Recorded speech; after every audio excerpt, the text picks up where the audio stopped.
자, 오늘 성령론 할 차례죠? 성령론 두 번째 시간인가요? 네. 성령론 두 번째 시간. 어디 가서 성령론. 자, 오순절 성령 강림과 교회 성립에 대해서 해야 될 차례네요. 네. 오순절 성령 강림.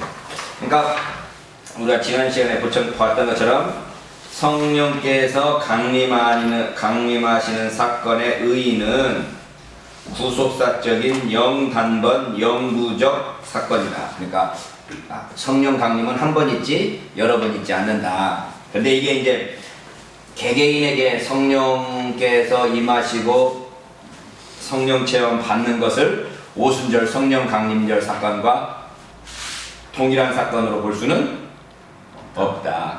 오순절 성령 사건은 예수님께서 십자가에 못 박히시고 부활하신 사건과 똑같은 구속사적인 단 한 번의 사건이다. 그러면 오순절 성령 강림은 어떤 일을 시작했느냐? 그러면 13번 오순절 성령 강림과 교회의 성립. 그러니까 오순절 성령 강림으로 말미암아 교회가 성립되었다. 사도들의 성령 충만으로 교회 설립자와 계시기관으로서 일함에 있어 성령의 전적인 지배를 필요로 한다. 그러니까 사도들은 교회를 설립해야 될 사람이고 또 예수 그리스도께서 어떤 분이신가를 계시하는 사람이기 때문에 성령의 전적인 지배를 필요로 한다. 그래서 사도들은 성령 충만을 받았고 성령 충만이 필요한 사람이었다. 예수님께서도 나에 대해서 증거할 이는 성령과 바로 너희들이다 이런 말씀을 하시잖아요.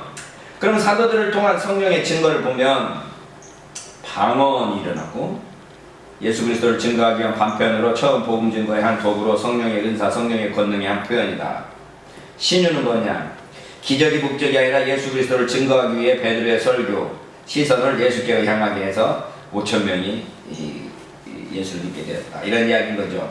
그러니까 방언을 하게 되고 병 고치는 역사가 일어났다. 그래서 그 성령께서 함께 하신다는 것이 증거되었다는 거죠.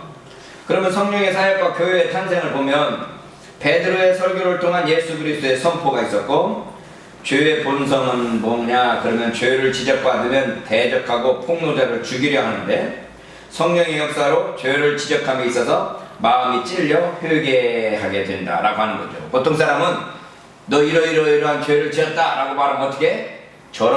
이러면서 그 지적한 사람을 죽이려고 그러는데 성령께서 역사하시면 아 내가 진짜 죄인이구나 라고 죄를 지적할 때 마음에 찔려서 회개하게 된다 이런 이야기인 거죠.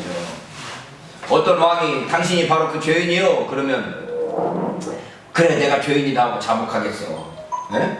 근데 다윗은 당신이 그 죄인이요 그러니까 바로 눈물을 흘리고 회개를 하잖아요. 이런 역사들 죄를 지적해도 불을 지적할 때 폭로자를 죽이려 하기보다는 마음에 찔려서 스스로 회개하는 것 이런 죄에 대한 회개의 역사가 성령의 역사다. 그래서 3,000명의 교회로 성령의 고소가 확장돼서 성령은 교회 곧 그리스도의 몸에 계신다 그랬죠. 그래서 베드로가 오순절날 설교를 했더니 몇 명이 믿어요?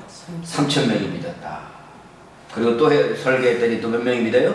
5,000명이 믿었다. 그 당시 예루살렘 인구가 몇 명이나 됐을까요? 모르겠습니다.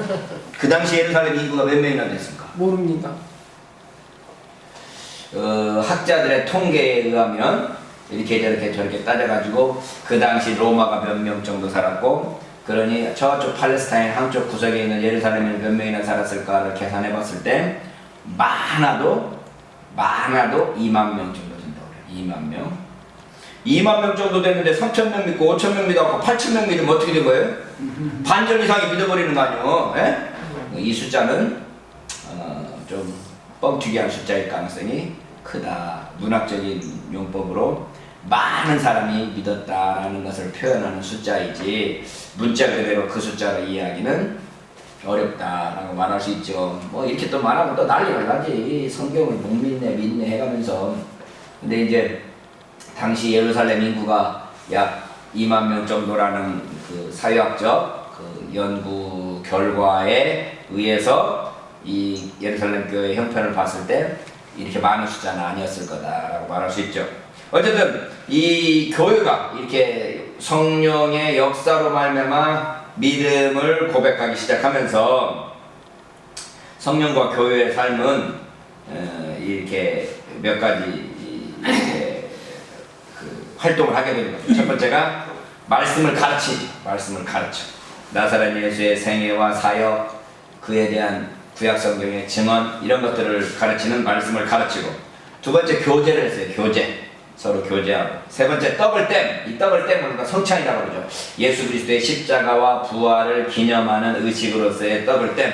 그리고 네 번째 기도를 했다. 그러니까 교회는 항상 모여서 이 네 가지를 하는 거예요. 말씀을 가르치고, 기도하고, 성도 간에 교제하고, 또 떡을 땜으로써 예수 그리스도를 기념하고. 그러면 성전에서 하는 일, 성전에서 할 때는 말씀을 가르치고 기도하는 일을 했다면, 이 교제하고 떡을 땜은 이게 뭐랄까요, 조그마한 단위로 또는 가정에서, 집에서 이렇게 이루어졌다라고 할 수 있죠.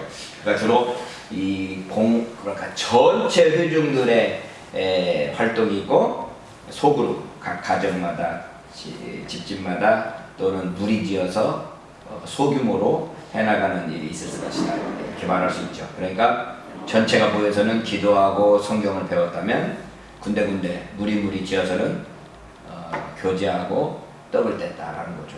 뭐 3,000명 모여갖고 떡 뗄 수 있겠어요? 뭐 우리는 이제 요즘에는 이벤트성, 남한테 보여주기 위해서 몇만 명 모여갖고 그냥 다 나눠주고 막 그러지만, 이 떡을 떼고 함께 교제하는 건 몇만 명이 할 수는 없으니까, 좁은 공동체, 자그마한 공동체에서는 교제하고 떡을 떼면서 예수님을 기억하지만, 전체 회중이 모여서는 말씀을 가르침받고 기도하면서 교회가 그렇게 활동을 하기 시작한 거죠. 자, 오순절 전후의 성령 사역의 차이에 대한 구속사적 이해. 자, 구원서정이라고 그래요. 구원서정. 이게 구원서정이 뭐예요? 제가 대학원 졸업하고 석사과정 들어가려고 시험 보는데 구원서정이 뭐예요? 라고 물어보는데, 예? 구원서정. 그랬더니 Order of Salvation. 예? 더 몰라지 뭐. 내가 구원서정이라면 한글도 모르는데 영어로 Order of Salvation 하면 알겠어? 예? 그랬더니 구원의 순서 몰라요? 잘 모르겠는데요. 그랬는데 합격했어요.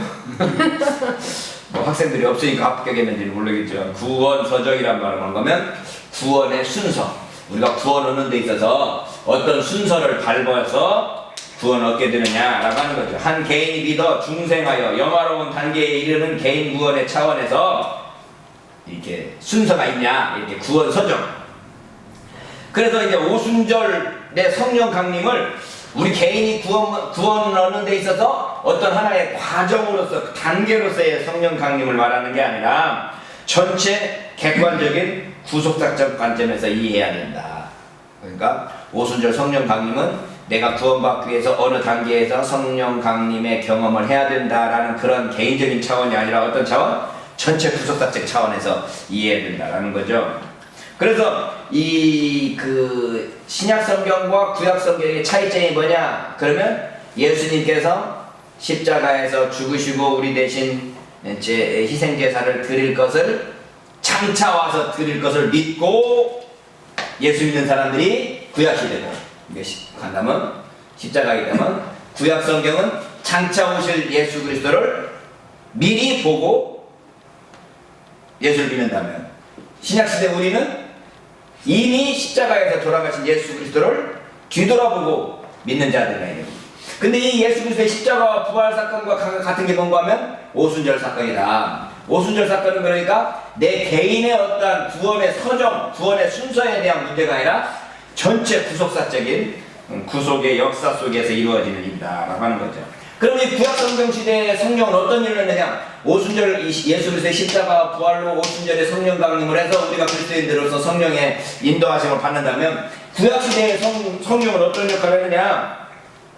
구약 시대의 성령은 이 신약 시대의 성령이 내재, 우리 가운데 거하셔서 우리와 함께 됐다면, 구약 시대의 성령은 의적 사역으로만 나타난다. 의적 사역, 내적, 우리와 하나 되는 한 몸 되고 그런 게 아니고 의적인 특징만 진해가 돼서 그 성령께서 오셨다가 떠날 수도 있고, 또 이런 등등 저런 등등의 일들을 하게 된다라고 하는 거죠. 그래서 요시아의 종교개혁, 다윗의 회개 이런 등등을 보면 외적인 사역이고, 특별히 요한복음 7장 37에서 39절에 보면 뭐라고 되어 있죠? 성령이 아직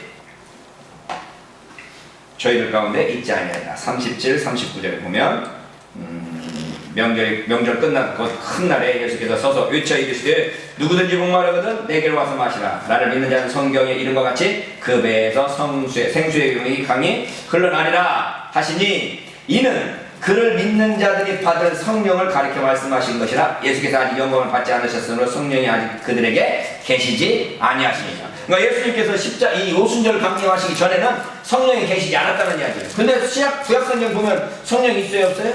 성령이 계시잖아요. 그럼 여기에 계시지 않다라는 거하고 계시다라는 건 뭐냐? 그럴 때 이 구속사적인 십자가와 부활 이후에 그리스도인들 안에 내재하시는 성령이 계시지는 않았지만 율적 사역을 계속하고 계셨다라는 것을 가리키는 거다. 이렇게 이해해야 된다는 거죠. 자, 그럴 때 오순절파에서는 성령을 받기 위해서 어떤 조건을 갖춰야 되냐? 그러면 이 성령 받으려면 어떻게 해야 돼요? 뜨겁고 열정적인 신앙을 가지고 있어야 돼. 뜨뜻미지간 신앙을 가지고 있으면 안 돼. 기도를 해도 소리소리 지르고 목소리를 높여서 기도해야 돼. 그냥 종얼종얼 해가지고 절대 성령을 못 받아. 주여! 하면서 그냥 성령을 받아야 돼. 기도를 하면서. 그리고 뜨겁게 회개를 해야 돼. 그냥 대충 회개하면 안 되고 죽으라고 회개를 해서. 그 다음에 하나님 말씀에 완전하게 순종하면서 간절히 기도하고 기다리면 이제 성령께서 오시는 거죠. 그러니까 모든 행위가 전제되어 있어. 네? 자기의 준비가 필요해. 그러나 개혁파에서의 성령 받음은 뭐냐? 예수 믿음이 곧 성령 받음이다. 예수 믿음이 하나님을 순종하는 것이고, 예수 믿음처럼 하나님께 더 큰 순종이 없고, 이 믿음도 하나님의 선물이다. 믿음이라는 건 그래서 예수 그리스도와 그의 사역을 선포함이 성령 받음의 조건이다. 말씀을 선포하면 그걸 믿고 믿음으로 성령 받아진다. 믿는 것이 성령 받음이다. 이 성령 받음으로서 믿는 건지 믿음으로 성령 받는 건지 이 전후 관계는 하지만 어쨌든 예수 그리스도를 믿는다고 하는 것이 곧 성령 받음의 증거고 성령 받음의 표다라고 하는 거죠. 어린아이가 엄마 아빠를 믿을 때 믿기 위해서 힘을 쓰나요? 저절로 믿어지나요? 네? 어때? 저절로 믿어지죠. 저절로 믿어지는 거야. 내가 믿습니다 하는 게 아니고 그냥 믿어지는 거예요. 이게 그래서 믿음은 선물이다. 믿습니까? 할 게 아니고 믿음의 말씀, 하나님의 말씀을 바르게 선포하면 성령께서 인도하심으로 그 마음 가운데 저절로 스스로 믿음이 싹터, 믿음이 자라. 그래서 믿음이 있느냐 없느냐가 중요하지 큰 믿음이냐 작은 믿음이냐가 중요하지 않아요. 성경에는 불확실한 믿음, 온전하지 않은 믿음 이런 말이 없어. 믿음이 있느냐 없느냐가 중요해. 그래서 믿음이 있는 사람과 믿음이 없는 사람을 구분할 뿐이고 불확실한 믿음 이런 거 이야기하지 않는단 말이죠. 그러면은 우리가 믿음을 가지기 위해서는 어떻게 해야 되느냐? 이 말씀에 대한 올바른 선포를 통해서 말씀을 가르치고 말씀을 깨닫는 그 과정을 통해서 하나님을 알아가고 그걸 통해서 믿음이 성장하게 된다. 그러니까 믿기 위해서 필요한 건 뭐냐? 엄마 아빠를 우리가 어떻게 해서 믿게 되지? 그냥 엄마 아빠의 사랑을 체험하고 깨닫고 알게 되면 알게 될수록 더욱더 이 아빠에 대한 엄마에 대한 사랑과 믿음과 어떤 것들이 커지는 것처럼 하나님에 대해서 바르게 선포하고 바르게 가르치면 그걸 통해서 믿음이 되고 그 믿음이 곧 성령 받음의 모습이다. 그러니까 우리 개혁파에서는 성령을 언제 받아요? 예수 믿을 때 받는 거야. 예수 믿음이 곧 성령 받음이에요. 오순절에서는 이렇게 필요해? 뜨겁고 열정적인 신앙과 회개와 완전한 순종과 간절한 기도와 기다림을 하면 뭘 받아?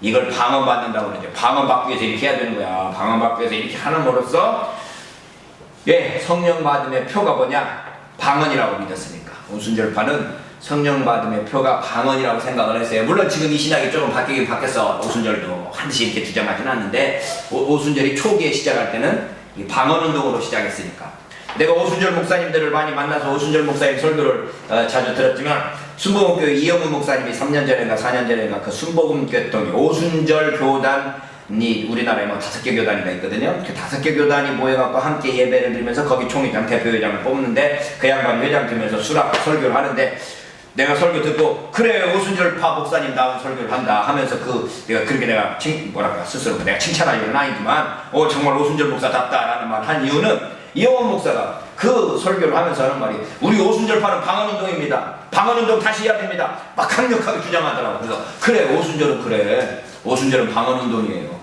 우리 장로교는 방언운동하는 파가 아니야. 우리가 만약 방언운동하는 파가 되면 우리도 오순절파인 거지. 한국교회 장로교가 지금 많이 방언운동 한다고 내가 왜 한국교회 장로교를 왜 다 장로교 없이 오순절파라고 그러냐. 다 방언운동 하거든.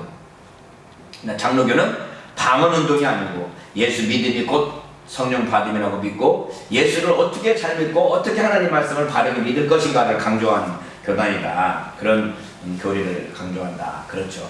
그러니까 오순절은 철저하게 방언을 강조해서 이영훈 목사님이 막 방언 강조하길래 이게 오순절 설교답다 내가 그랬어요. 오순절도 자기 본 색깔을 찾기 위해서는 방언운동 계속 해야 돼요. 요즘에도 순복음교회 그렇게 방언운동 막 하나? 많이 약해졌죠 이제는? 방언운동이 많이 죽었잖아요. 많이 죽었어. 그러니까 오순절이 이렇게 죽는 거야. 이 엉뚱한 짓이나 했었고 방언운동 하려고 확실하게 하고 안 하려면 장로교를 바꾸든지 어쨌든 우리 장로교는 철저하게 예수 믿음이 성령 받음의 표다. 그럼 성령 받은 표냐? 성령 받은 표가 뭐냐? 오순절에서는 성령 받은 표로 방언을 말하지만 우리는 예수 믿음이 성령 받으며 성령 받음이 예수 믿음이다. 그러면 예수 믿음이라는 게 뭐냐? 예수 믿음 표가 뭘로 나타나느냐? 그것은 죄와 투쟁하는 삶으로 나타난다. 죄와 투쟁하는 삶. 죄와 투쟁하는 거.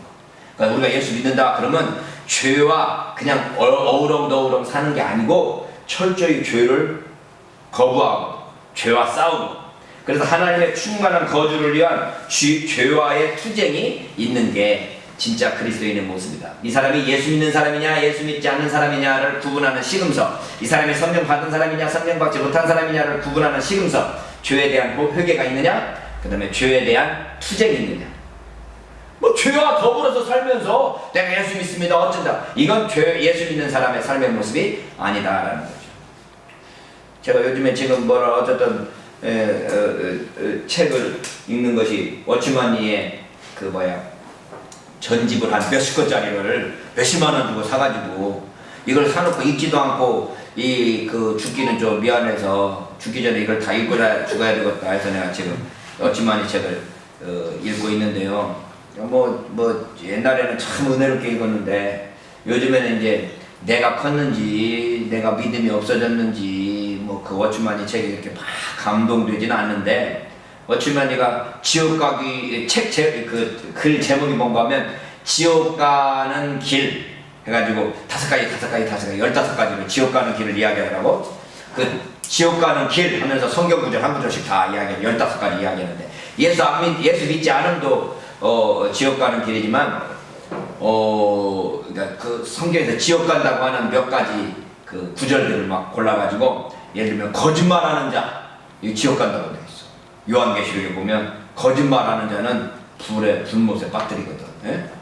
거짓말하는 자, 복음을 거부하는 자, 예수 믿지 않는 자, 그리스도인을 핍박하는 자, 이런 15가지를 이야기하더라고. 가늠하는 자, 또 뭐 있냐, 도적질하는 자는 말하는 것 같아. 이래 가지고 성경에 신약 성경 통해서 몇 가지 이야기 하더라고요.